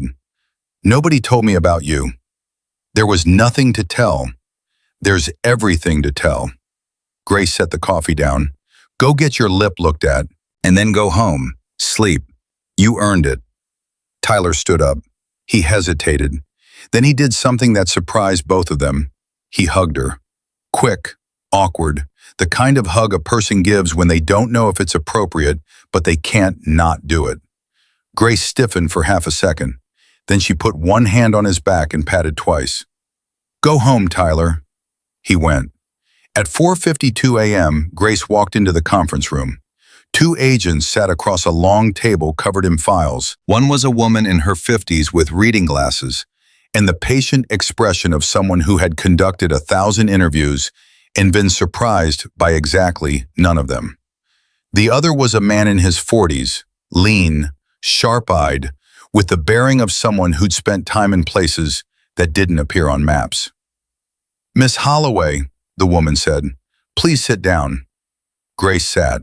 She folded her hands on the table, the same posture she used at the nurse's station, the same calm. "I'm Special Agent Diane Coulter. This is Agent Marcus Webb. We're with the Bureau's National Security Division." Grace nodded. Agent Coulter opened a file.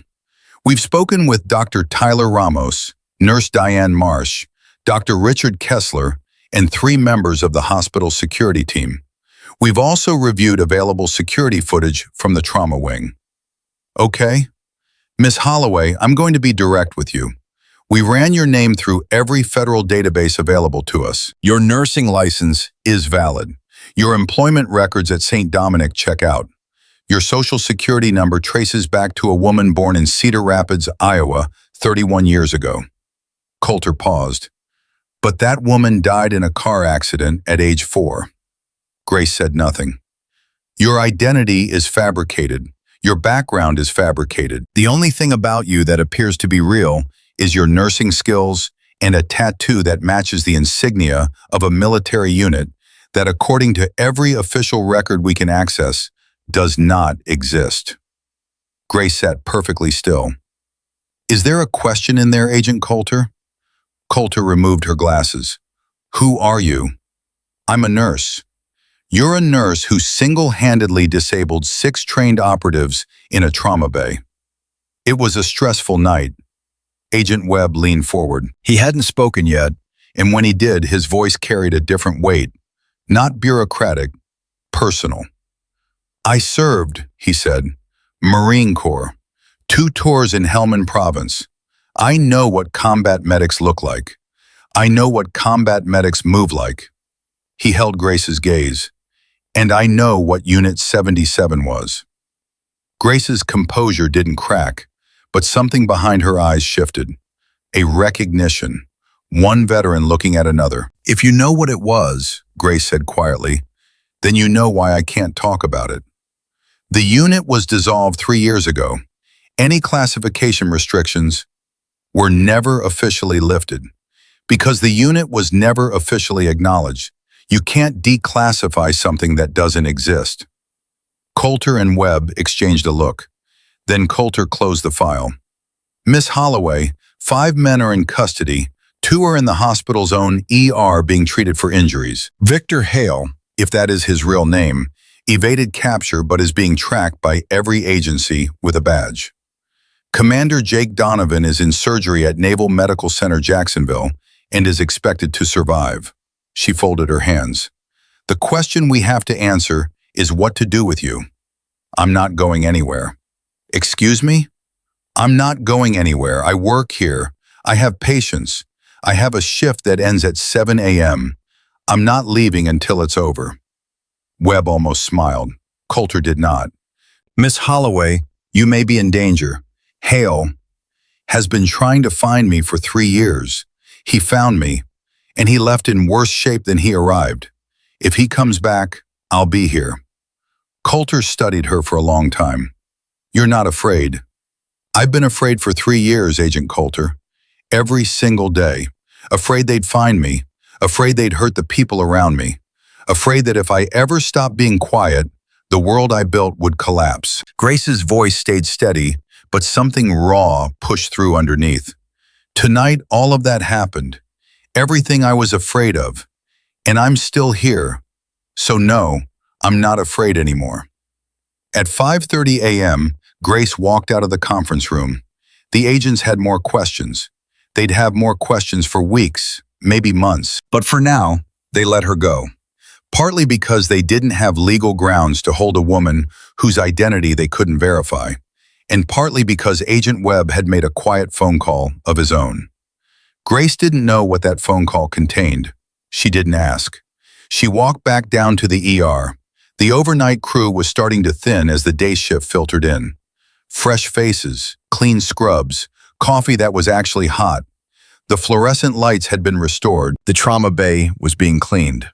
The broken observation window was boarded up with plywood. Diane was still at the station. She hadn't left. 22 years on the job, and she'd never once left before her shift ended. Tonight wasn't going to be the exception. You okay? Diane asked. You keep asking me that because you keep not answering. Grace sat down beside her.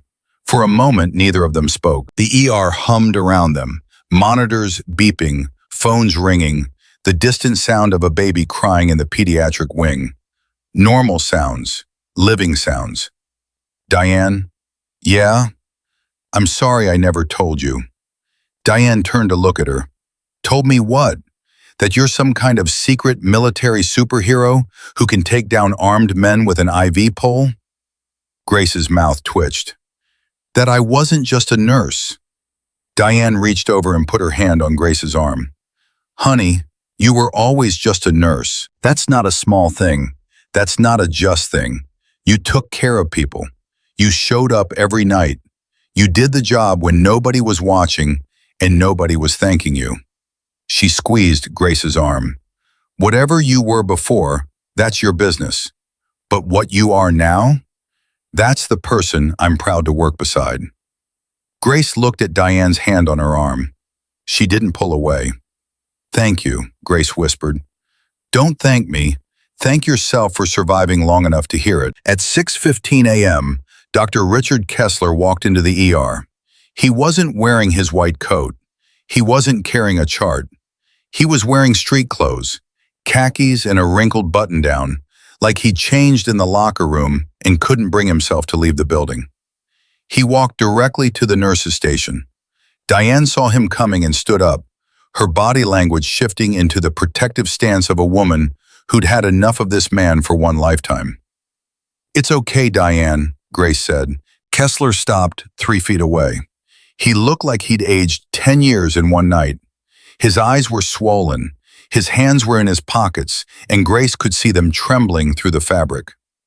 "I spoke with the FBI," he said. His voice was hoarse. "I told them everything, including what I did to you." Grace waited. "I told them about the shove, both times. I told them what I called you. I told them I physically grabbed you and tried to remove you from patient care." He swallowed. "I also told them that you saved Commander Donovan's life, that you directed the emergency response, and that you were extraordinary. You didn't have to tell them about yourself." "Yes, I did. I've been not telling people about myself for 20 years, Grace. I've been hiding behind my title and my revenue numbers and the fact that nobody in this hospital has the guts to stand up to me." His voice cracked.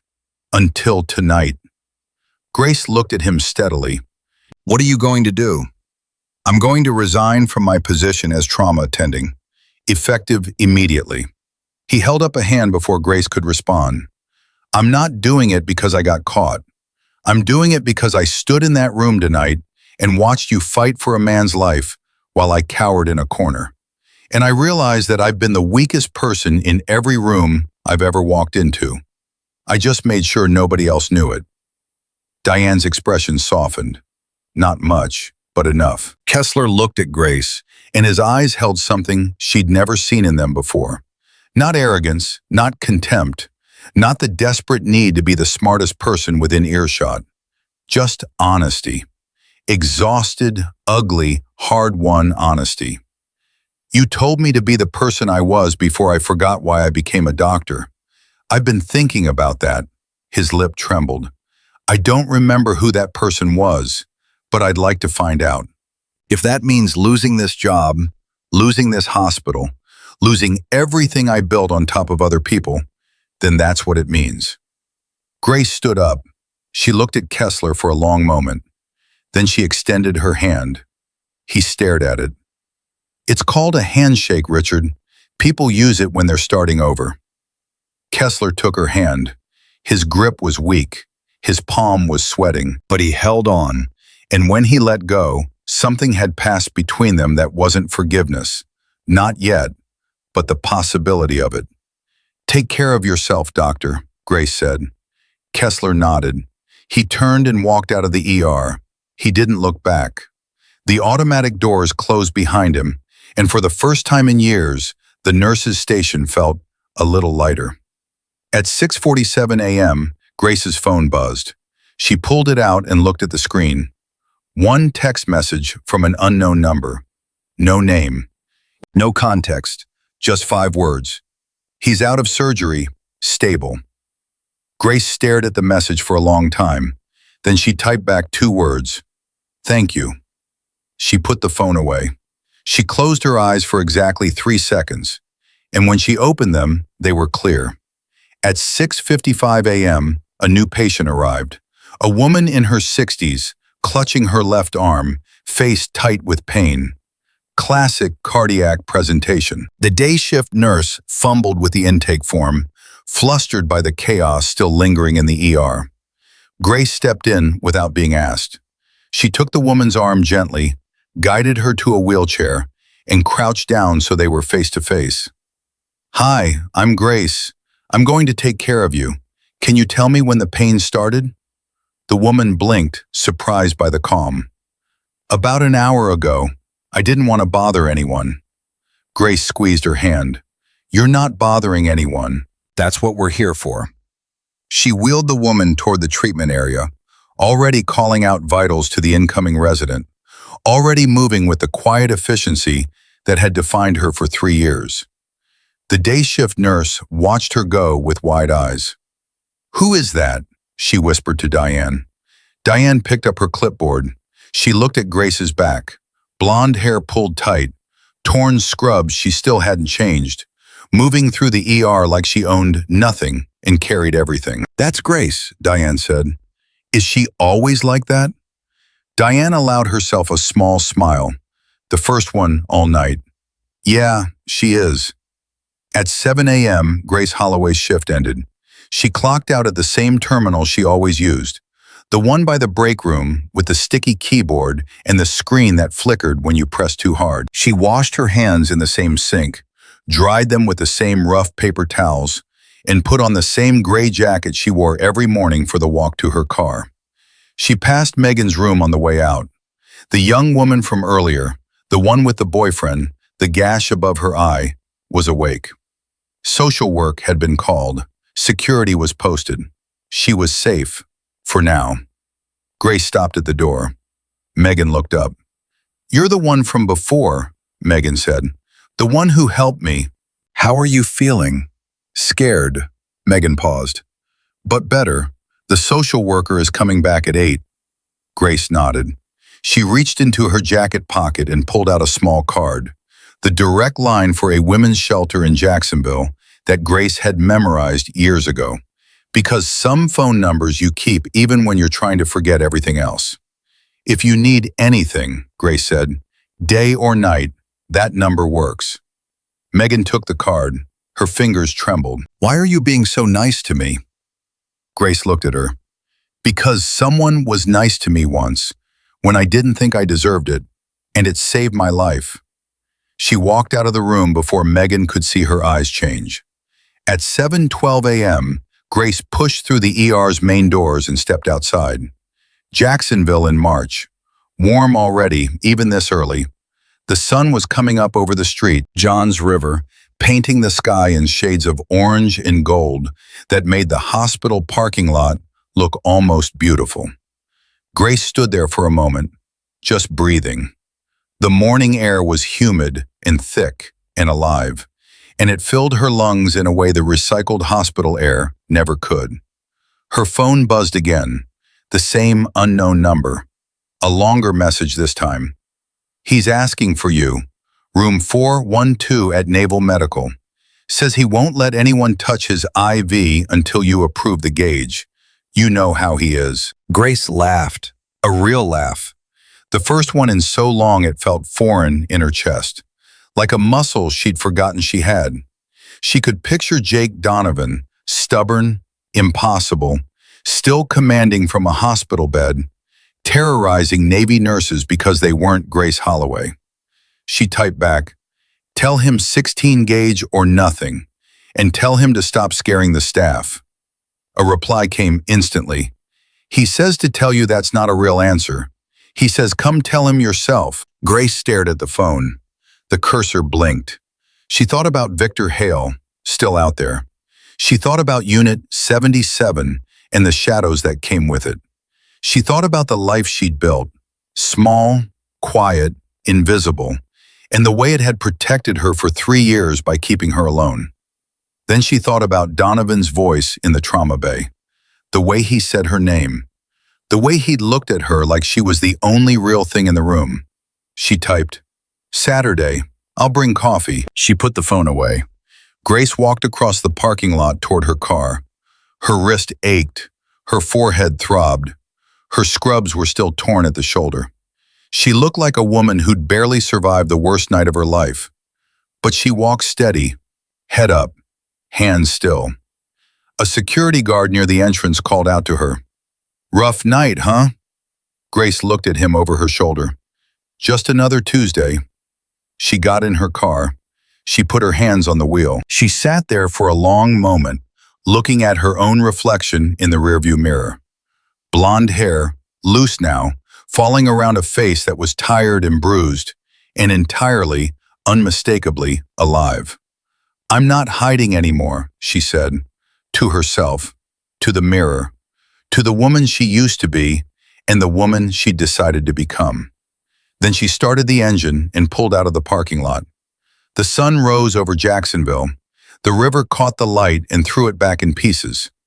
St. Dominic Medical Center stood where it always stood, solid, ordinary, full of people who were bleeding and people who were healing and people who showed up every single night to stand between the two. Grace Holloway had been one of those people for 3 years. She would be one of them tomorrow, and the day after that, and the day after that. Not because she had to hide, not because she was running, not because she was afraid, because people bleed, and somebody has to stop it. And the quiet ones, the ones nobody sees, the ones nobody thanks, the ones who get shoved into walls and called names and told they don't matter. They're the ones who show up when it counts. They're the ones who hold the line when everyone else runs. They're the ones who walk back into the fire, not for glory, not for medals, not for applause, but because that's who they are. That's who Grace Holloway was, and she was done apologizing for it.